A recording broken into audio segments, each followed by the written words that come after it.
de gente que se dice ser un líder en la causa de Dios y sin embargo ese liderazgo es un liderazgo egoísta. Ellos están pensando en sí mismos y no en el pueblo al cual tienen que liderar. El tema de hoy tiene por título Enoc. Es un nombre, pero es más que un nombre. Es un ejemplo de vida que el pueblo de Dios tiene que imitar, así como tiene que imitar a Jesús. Ha habido a lo largo de la historia hombres y mujeres que con su carácter son referentes a los cuales imitar.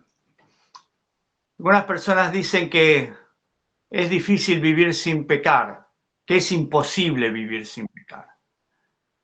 Sin embargo, Enoc fue trasladado al cielo porque llegó a un punto de su vida en que estaba tan cerca de Dios que Dios dijo, vente conmigo. Jesús en realidad es el que caminaba con Enoc, el que está en relación con el planeta Tierra directamente, siempre desde la creación, es Jesús. En todos los ámbitos lo vemos reflejado. En el Antiguo Testamento aparece muchas veces con el nombre de Jehová, el yo soy. Jesús dijo que él era el yo soy.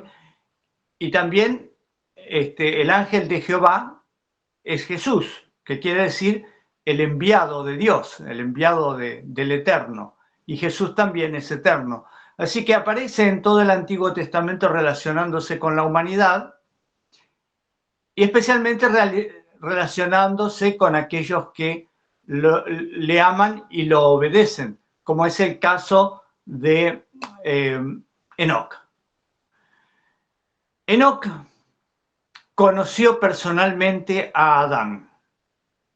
Enoc fue trasladado al cielo unos 40 años después de la muerte de Adán. Tanto Enoc como Adán son representativos de la humanidad que será redimida. Adán simboliza a aquellos que murieron pero van a resucitar. Y Enoc representa a aquellos que no van a morir y van a ser trasladados al cielo en el momento de la venida de Jesús.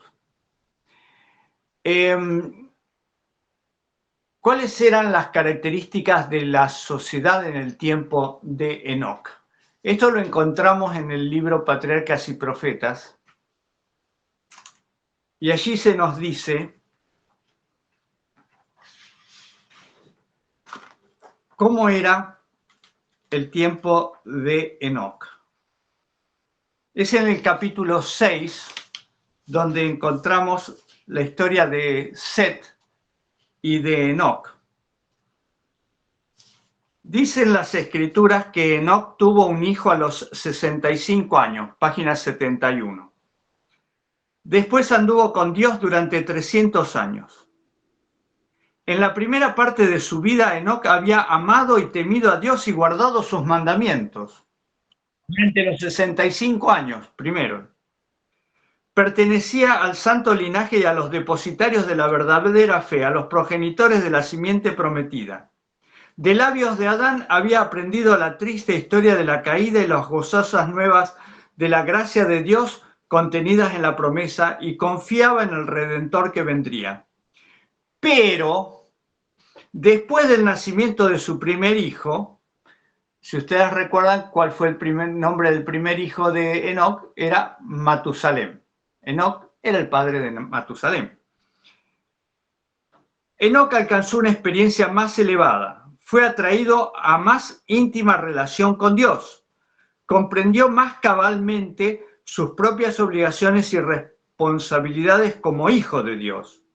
Cuando conoció el amor de su hijo hacia él y la sencilla confianza del niño en su protección, cuando sintió la profunda y anhelante ternura de su corazón hacia su primogénito, aprendió la preciosa lección del maravilloso amor de Dios hacia el hombre manifestada en la dádiva de su Hijo y la confianza que los hijos de Dios podrían tener en el Padre Celestial. el infinito e inescrutable amor de Dios, manifestado mediante Cristo, se convirtió en el tema de su meditación día y noche y con todo el fervor de su alma trató de manifestar ese amor a la gente entre la cual vivía. Entonces, ¿cuál fue lo que lo llevó a Enoc a ser un hombre santo?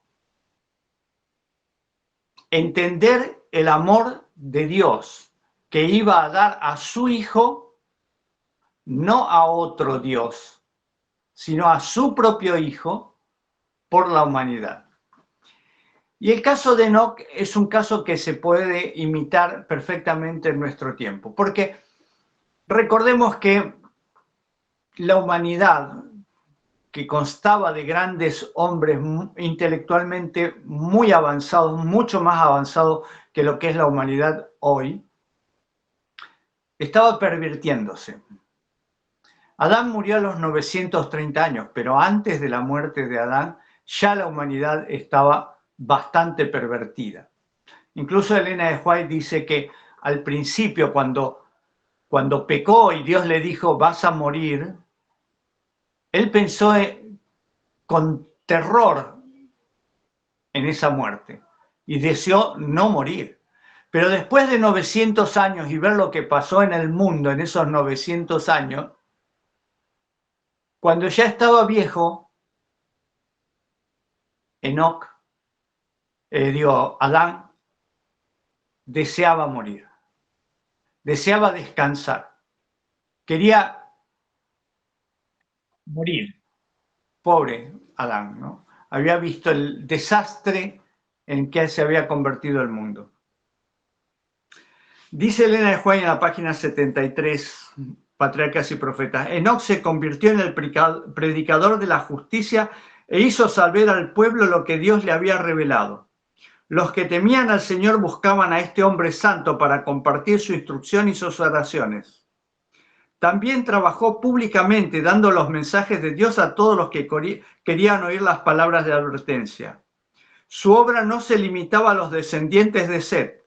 En la tierra donde Caín había tratado de huir de la divina presencia, el profeta de Dios dio a conocer las maravillosas escenas que había presenciado en visión. Dios le mostró todo el futuro hasta la segunda venida de Cristo y él tenía que comunicar eso a toda la humanidad.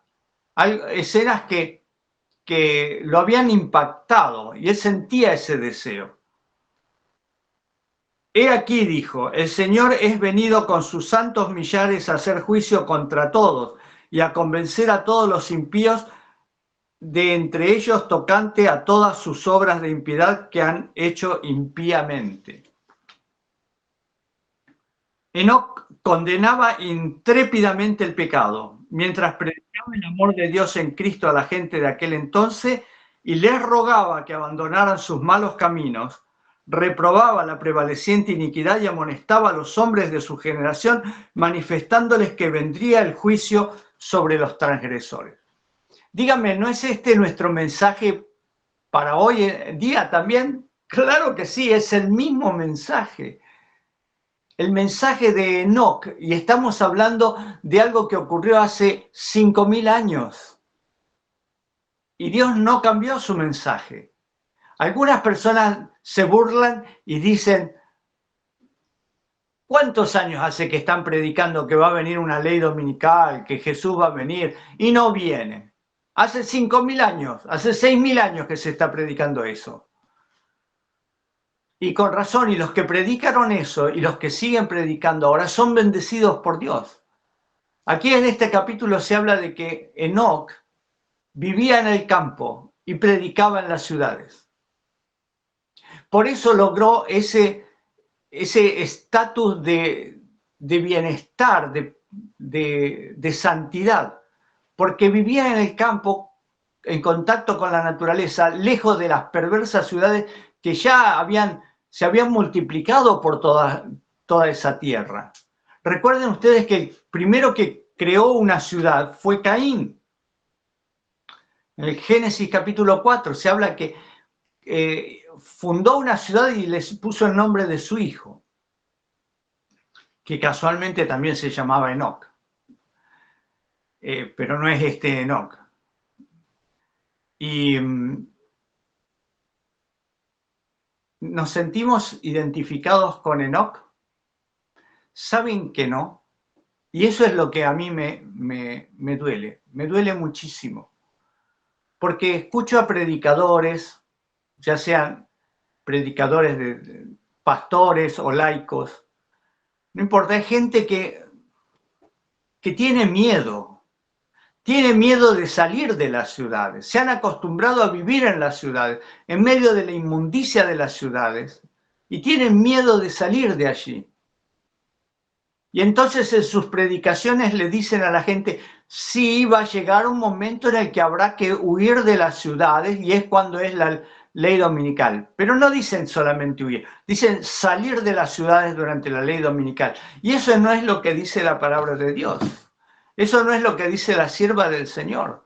Hay que salir antes. ¿Por qué? Porque hay que formar un carácter para pasar la última tribulación. En este libro, que tengo acá, otro libro, Eventos de los Últimos Días,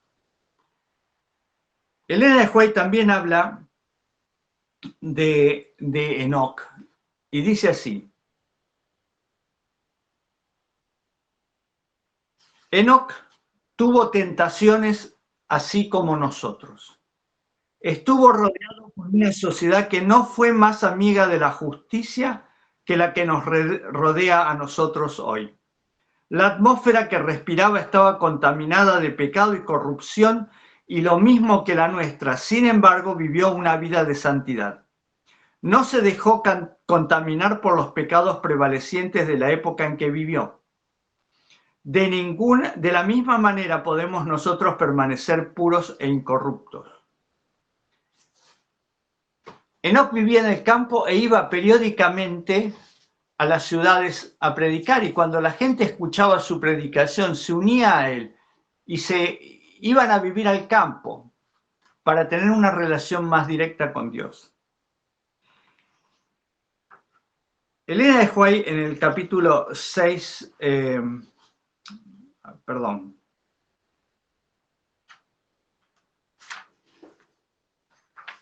el capítulo 7 de Eventos de los Últimos Días, habla acerca de la vida en el campo.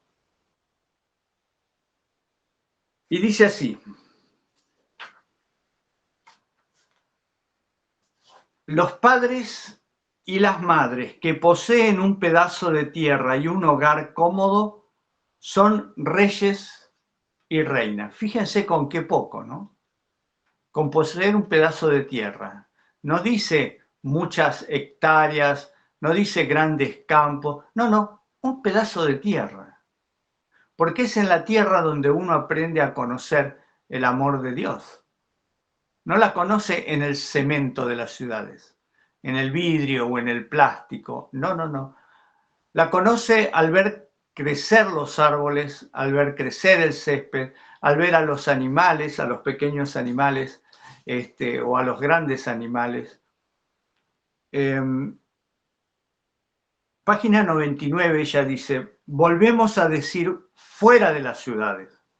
No consideréis que es una gran privación el tener que trasladaros a los cerros y las montañas, sino buscad un retiro donde podáis estar solos con Dios para aprender su voluntad y sus caminos.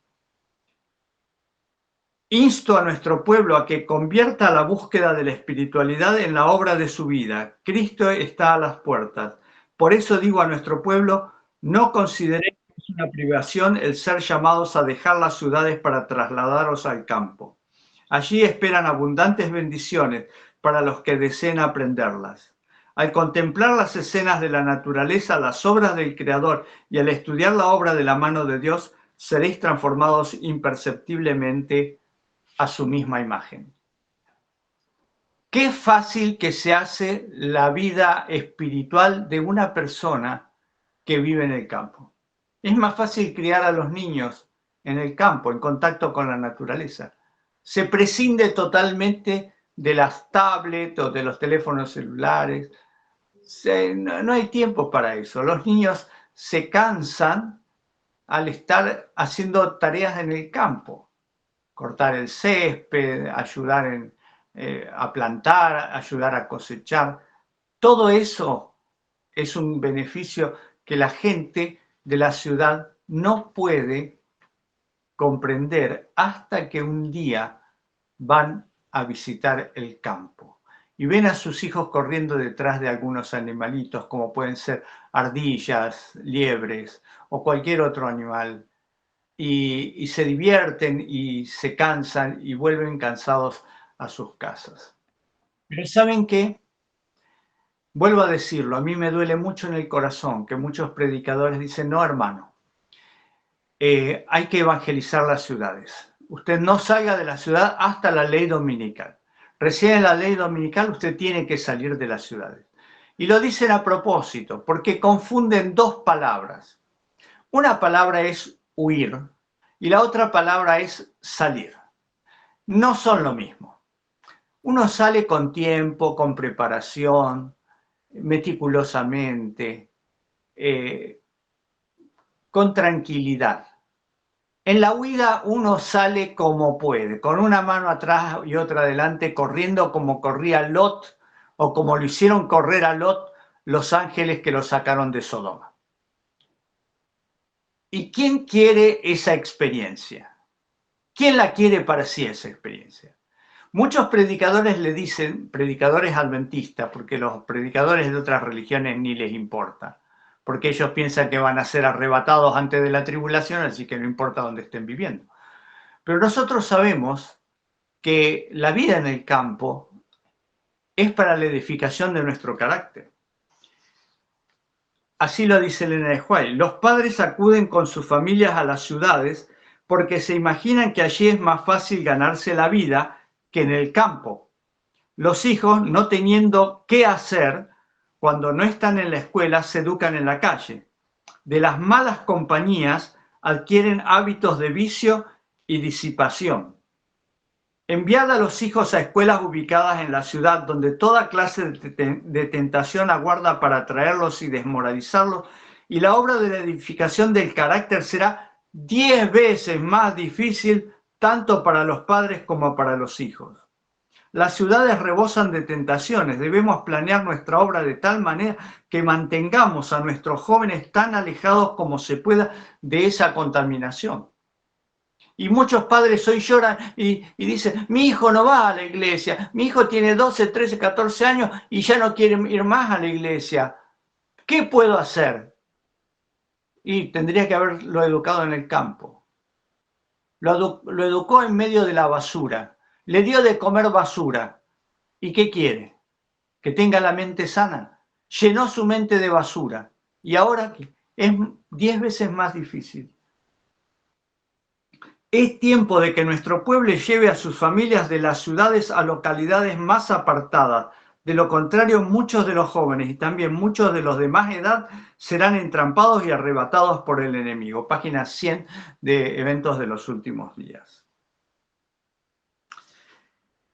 El Señor quiere que las familias de su pueblo se trasladen al campo donde puedan establecer sus casas y cultivar sus propias frutas y verduras y donde sus hijos puedan estar en contacto directo con las obras de Dios manifestadas en la naturaleza. Llevad a vuestras familias lejos de las ciudades, es mi mensaje. No está hablando de la huida, no está hablando de la huida, no está hablando de la ley dominical, está hablando de ahora, en este tiempo. ¿Por qué muchos predicadores obligan a la gente a vivir en las ciudades? Porque tienen miedo de sus salarios, porque dicen, no, si esta persona se va al campo no va a tener dinero para darme los diezmos a mí. O si son laicos, dicen, si yo le digo a la gente que se vaya al campo, me van a decir, ¿y por qué no sale usted? ¿Por qué no está usted viviendo en el campo? Usted se queda en la ciudad y nos manda a nosotros al campo.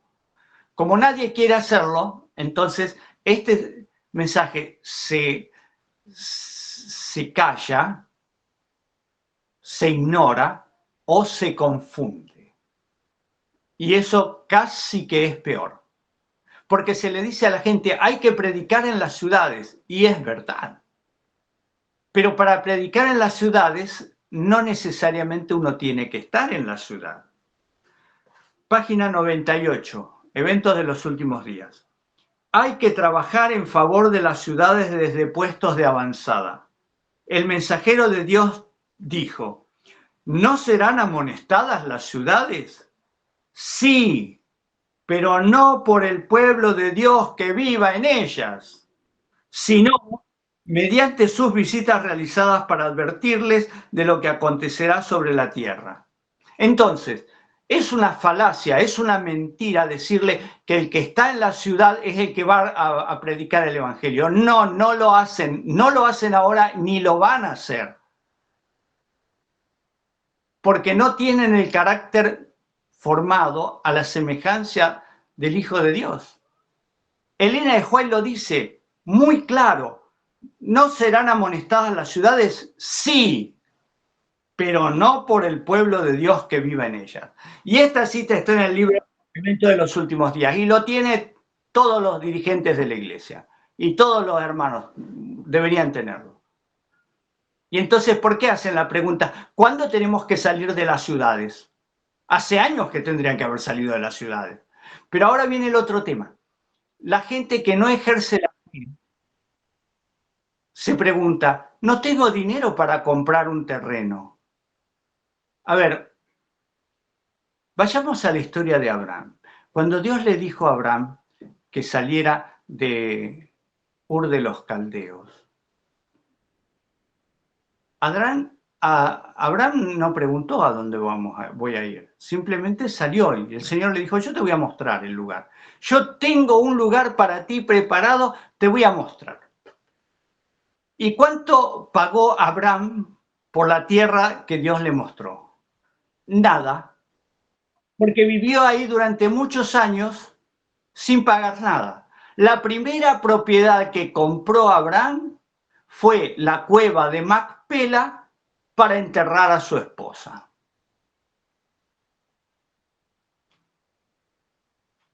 Vivió años, décadas, gratis en el campo. Entonces la gente que dice, yo no tengo dinero para salir al campo, es una excusa, en realidad no quiere salir al campo. Porque puestos en la mano de Dios, Dios abre los canales. Si todo el planeta Tierra es de Él, ¿cómo no va a tener una parcela para cada hijo de Dios que quiere salir de las grandes ciudades? ¿Cómo no la va a tener? Sí que la va a tener. Puede haber un campo en alquiler, puede haber un campo en préstamo, y el Señor unirá a esas personas, el que necesita a alguien que vaya a su campo a cuidarlo y el que quiere salir para que salgan. Miren, hermanos, no es necesario vivir lejos de las grandes de las ciudades. Salir de las grandes ciudades e ir hacia ciudades más pequeñas, pero no vivir adentro de las ciudades pequeñas. Uno puede vivir relativamente cerca, pero en el campo. Esto pasa en muchos lugares. Las ciudades están en un lugar, concentrada toda la gente en ese lugar, y los alrededores están vacíos. Y bueno, usted viva ahí en los alrededores donde va a tener paz, tranquilidad, no va a tener vecinos barulleros que hacen ruido, automóviles o lo que sea que pasa por ahí que no lo deja descansar. No va a tener contaminación y probablemente está a 5 kilómetros de la ciudad, de la pequeña ciudad. Y en esos 5 kilómetros usted puede ir con un automóvil, una bicicleta, una moto, lo que sea, a hacer tareas en la ciudad. Para tomar contacto con la gente, ¿qué tareas puede hacer? Por ejemplo, puede ser un buen carpintero, un buen herrero, un buen, no sé, electricista, un buen plomero o fontanero, lo que sea, que la habilidad que tiene y puede desarrollarla en la ciudad, cobrar algún buen dinero también por sus trabajos, hacer un excelente trabajo, hacerse famoso y que toda la gente, zapatero, sí, como dice Sonia, sí, zapatero, lo que sea, puede hacer cualquier tarea, pero vivir y criar su familia en un ambiente distendido, en un ambiente de paz y de tranquilidad. Miren, Les cuento, porque yo vivo en el campo hace 25 años. Y claro, cuando compramos este campo, el señor nos llevó hasta comprarlo este campo. El dueño anterior o los dueños anteriores habían hecho un cerco de alambre, ¿no? Y palos, postes y alambres. Es común, todos los campos grandes tienen ese cerco. Bueno, como este campo era muy antiguo, los postes, algunos de los postes estaban ya medio podridos, y entonces entraron unas vacas de un vecino que se escaparon de su campo, y como mi césped estaba tierno y bien cortadito, y buena parte de los otros campos estaban inundados porque estuvo lloviendo mucho, entonces vinieron a mi campo a comer pasto fresco. Yo no me di cuenta, yo no estaba, pero mis perros, son dos perros, Border Collie, las empezaron a correr a las vacas, ¿no? Y una de las vacas se chocó contra uno de los postes de la tranquera, donde sería la puerta de entrada, y lo rompió. Ustedes imagínense, una vaca grande pesa como 500 kilos, lo rompió, estaba medio podrido. Ahora lo tenemos que arreglar. Pero ese no es el tema, es que ahora todas las vacas entran por ahí, como todavía no lo hemos arreglado, entonces todas las vacas, esta mañana teníamos como 5 vacas adentro de la casa comiendo el pasto del parque, y uno puede preocuparse con eso y agarrarse la cabeza y decir qué desastre, pero no, son lindas. O sea, es lindo, los animales hechos por Dios, tenerlos ahí al lado de uno, mientras uno está desayunando en la cocina o en el comedor, tiene la ventana abierta y me está mirando una vaca que está comiendo el pasto del lado de afuera. Uno lo toma con esa filosofía, no se preocupa sí, abonan la tierra también. A veces piso el abono ese. Es muy lindo, todo es muy lindo en el campo. Deben conocer ustedes los zorrinos. Los zorrinos, un olor espantoso cuando se enojan, ¿no? Pero son muy bonitos de verlos. Y el otro día estábamos con mi esposa en el living, en la sala, estábamos con las ventanas abiertas, y mis perros estaban durmiendo, porque son así, bueno, medios vagos, ¿no? No les gusta hacer nada productivo, salvo espantar a las vacas. Y pasó un zorrino por adelante de la cara de los perros, pasó caminando. Y yo le digo a mi esposa, mirá un zorrino. Uy, si les tira la orina a los perros, no lo vamos a poder ni acercarnos. Y no, porque los perros ni se movieron, ya deben saber lo que es un zorrino. Y pasaba el zorrino con su colita levantada y pasó y caminó. Y así, todos los animales que hay en el campo son muchísimos. Y nos divertimos tanto con mi esposa viéndolos y acariciándolos algunos de ellos, ¿no? Un vecino vino y me pidió si podía poner unos caballos de él comiendo el césped también en otra parte del terreno.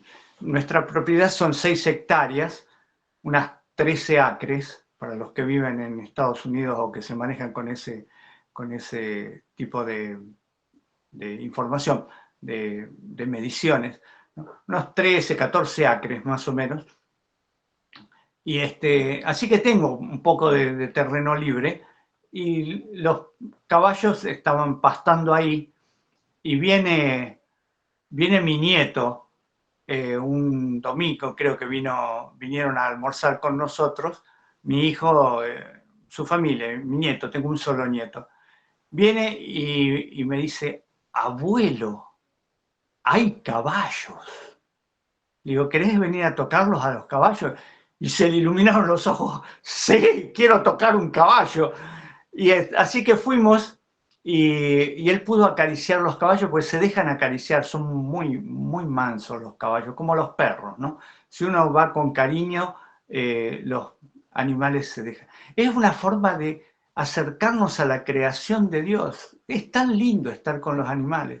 Instruir a los niños en eso, en vez de instruirlos en las porquerías que ven en internet o en la televisión, en la calle. No hay nada nuevo, no hay nada bueno allí. Sigo. Página 99, dice Elena de White. Volvemos a decir fuera de las ciudades. No consideréis que es una gran privación el tener que trasladaros a los cerrazos, eso ya lo leí. Al contemplar las escenas de la naturaleza, las obras del Creador, y al estudiar la obra de la mano de Dios, seréis transformados imperceptiblemente a la misma imagen del Señor. Les invito a leer el libro Eventos de los Últimos Días. Cada una de estas citas de Elena de White son fabulosas. Como pueblo que guarda los mandamientos de Dios debemos salir de las ciudades, tal como lo hizo Enoc. Debemos trabajar en las ciudades, pero no vivir en ellas. Más claro que esto no hay. Por eso yo los invito a todos a que establezcan esa relación íntima con Dios. Se hace tan fácil en el campo. Yo no quiero salir nunca del campo. Hasta que Jesús venga quiero quedarme aquí. Pero mi obra de predicación se hace a través de estos medios de comunicación y también personalmente en las ciudades. A través de estos 25 años hemos logrado, con mi esposa y mi familia, ser muy conocidos en el pueblo. 26.000 habitantes hay en el pueblo. El pueblo está a 5 kilómetros de mi casa. Hemos sido conocidos por nuestras tareas en el pueblo, por los cursos para dejar de fumar, por las predicaciones, por mi programa de radio. La gente nos conoce y realmente aprecia lo que hacemos. Hemos regalado miles de libros. La gente los aprecia. Entonces, yo pregunto, los que ahora están viviendo en las ciudades, ¿qué tarea están haciendo? El 90% de las iglesias no trabajan. En las iglesias trabaja un 10-15%. El resto de la hermandad se contenta con ir y ver cómo otros trabajan, cómo otros les predican, cómo otros dan la lección de escuela sabática, cómo otros hacen las tareas, y ellos se contentan con ir una vez por semana. Ni siquiera van al culto de oración. ¿Cuál es el beneficio de vivir en las ciudades entonces? ¿Cuál es el beneficio? Simplemente ganar dinero.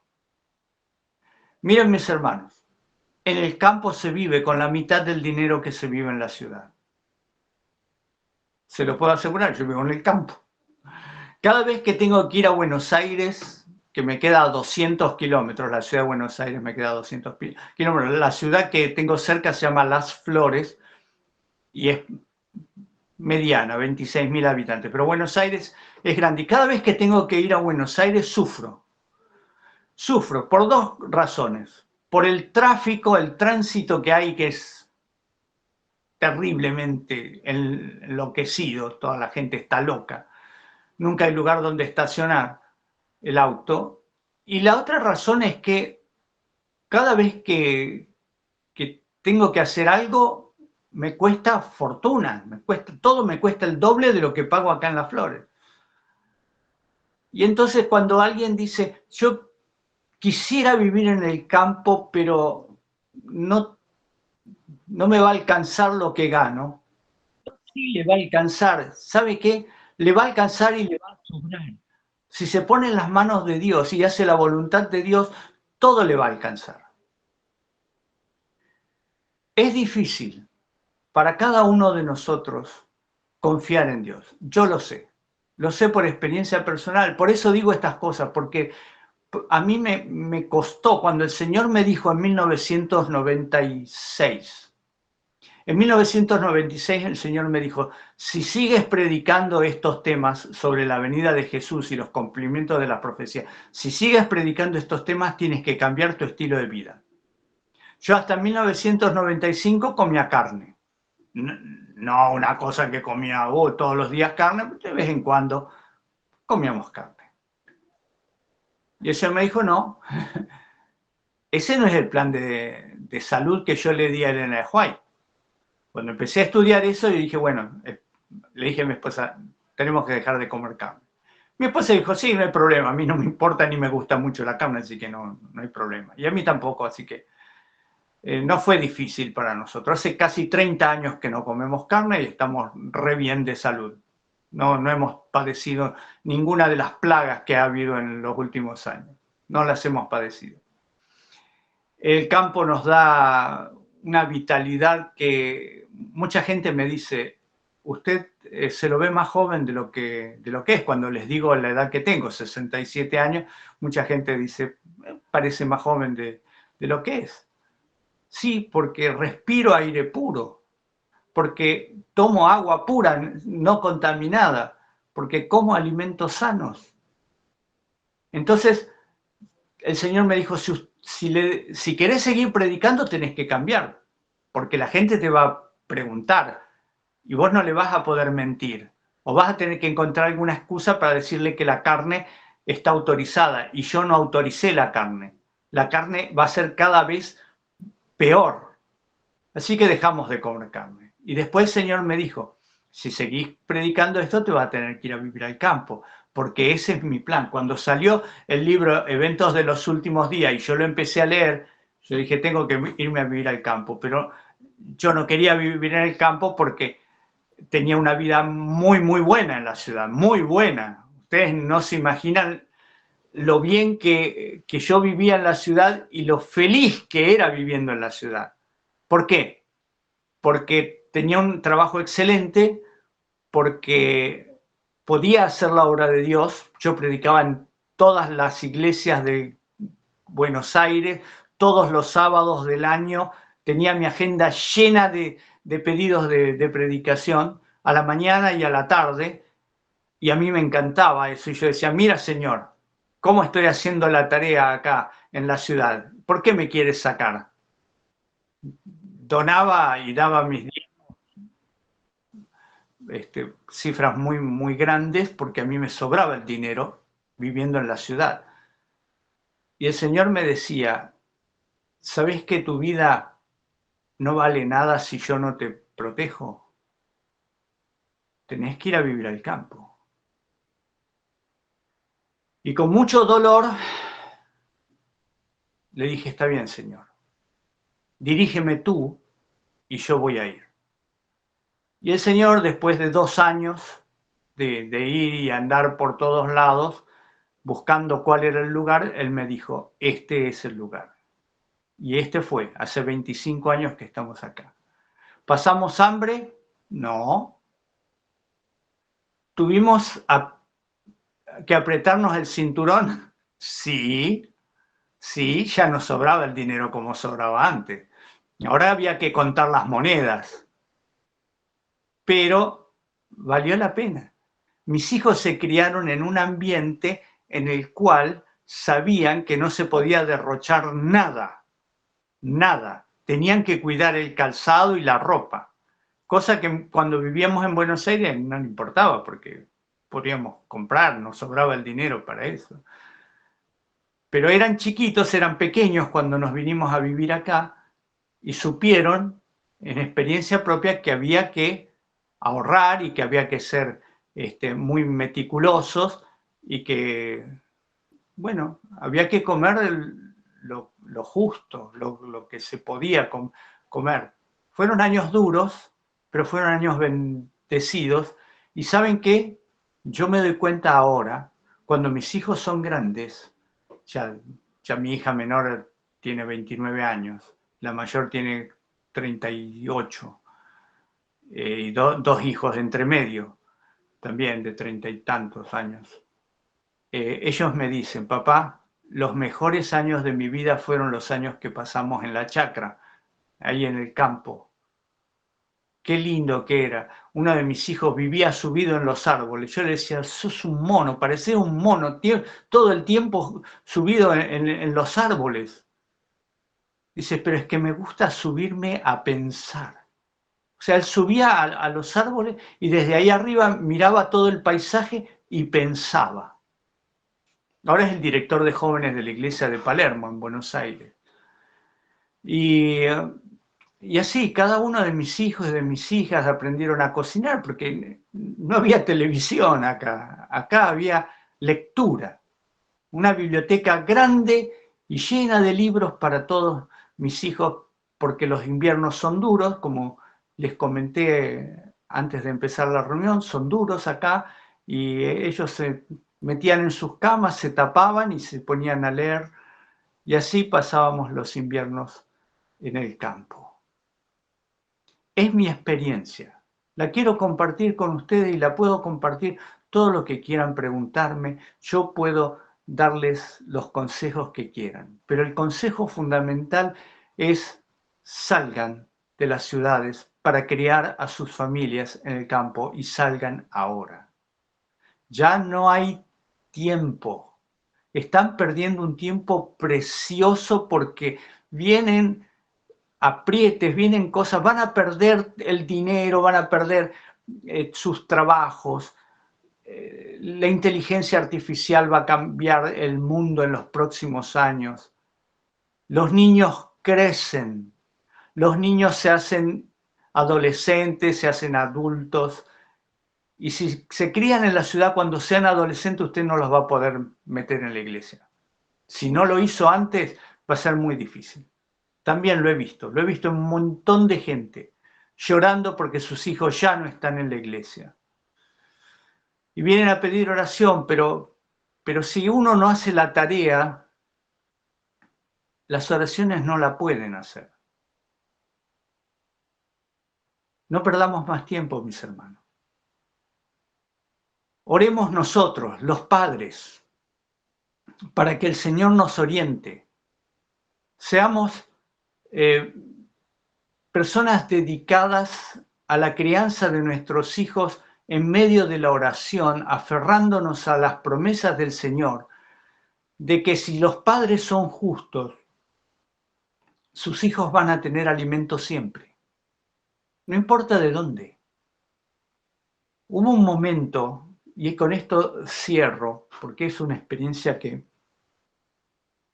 muchas veces recordamos con nuestra esposa. Recién nos acabábamos de mudar. Habíamos abierto una iglesia aquí, se habían bautizado varias personas del pueblo. Nosotros veníamos de Buenos Aires, no sabíamos hacer una huerta, acabábamos de mudarnos. Estaban los albañiles construyendo una casa para nosotros. Nosotros vivíamos en una pequeña casa que ya estaba en la propiedad, pero era muy pequeña. Nosotros éramos 6, pensábamos invitar a mi suegro. Y llegó un momento en el que estábamos muy apretados de dinero, muy apretados de dinero. Para colmo, el país, Argentina, había entrado en una crisis, la crisis del 2001, una crisis que llevó al país a la bancarrota, cesaron los pagos, no había dinero por ningún lado, bueno, una cosa así. Y estaba por llegar el fin de semana y mi esposa dice, no tenemos, hasta que cobremos, o cobre yo, mi esposa es médica, dice, no tenemos dinero para comprar alimentos para el fin de semana. Yo dije, bueno, a ver, déjame ver qué es lo que puedo hacer. Y lo que podía hacer era orar.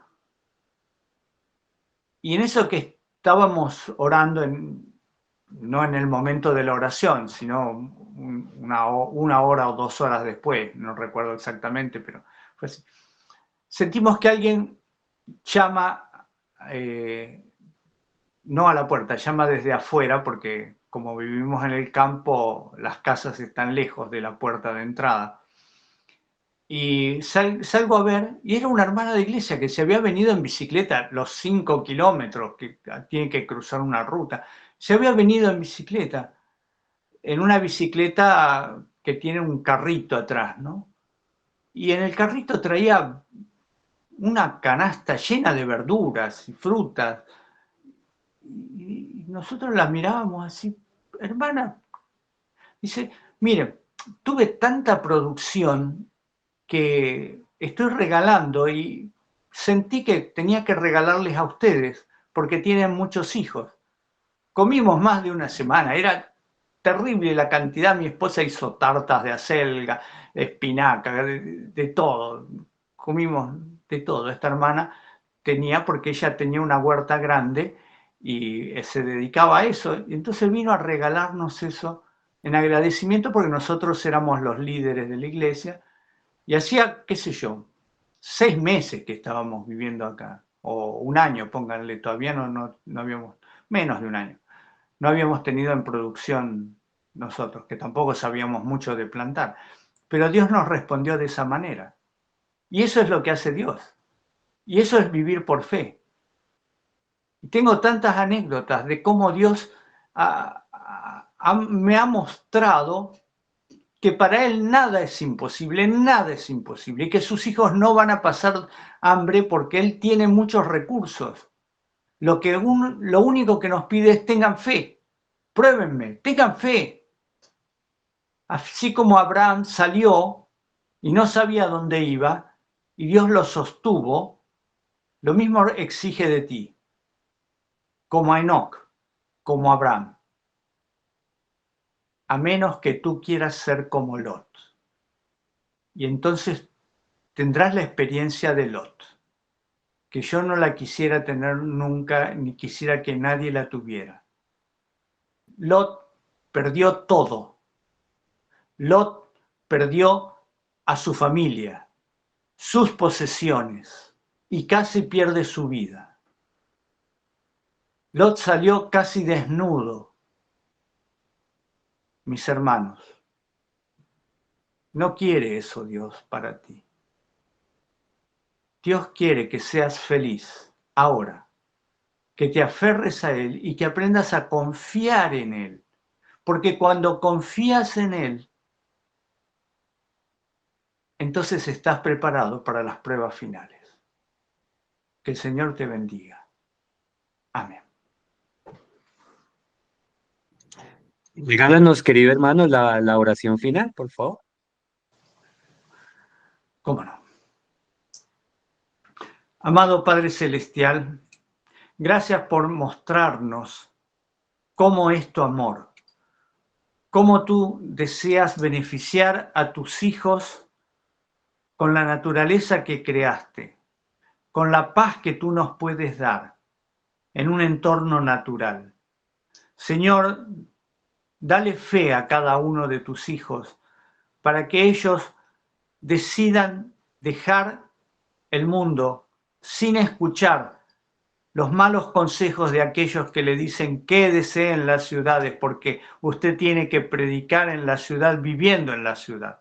Cuando tú dijiste a través de tu sierva que las ciudades tienen que ser amonestadas por los que viven fuera de ellas. Señor, que nuestro carácter pueda ser formado a la semejanza del carácter de Cristo, tomando como ejemplo el ejemplo de Enoc, la vida de Enoc, la vida de Abraham. Líbranos de las equivocaciones, líbranos de nosotros tomar el control de nuestra vida, sino que seas tú el que nos mueve, el que nos conduce, el que nos lleva a la Canaán celestial. Rogamos todas estas cosas porque sabemos que tu Hijo nos ha redimido con su sangre y en su santo nombre lo rogamos. Amén. Amén. Amén. Amén. Bendiciones. Muchas gracias, hermano Daniel. Dios te Amén. bendiga. Qué Amén, buen amén. mensaje para todos y cada uno de nosotros. Amén. Necesitamos ser como Enoc, tener Amén. un encuentro Bendiciones, hermano. personal con Dios.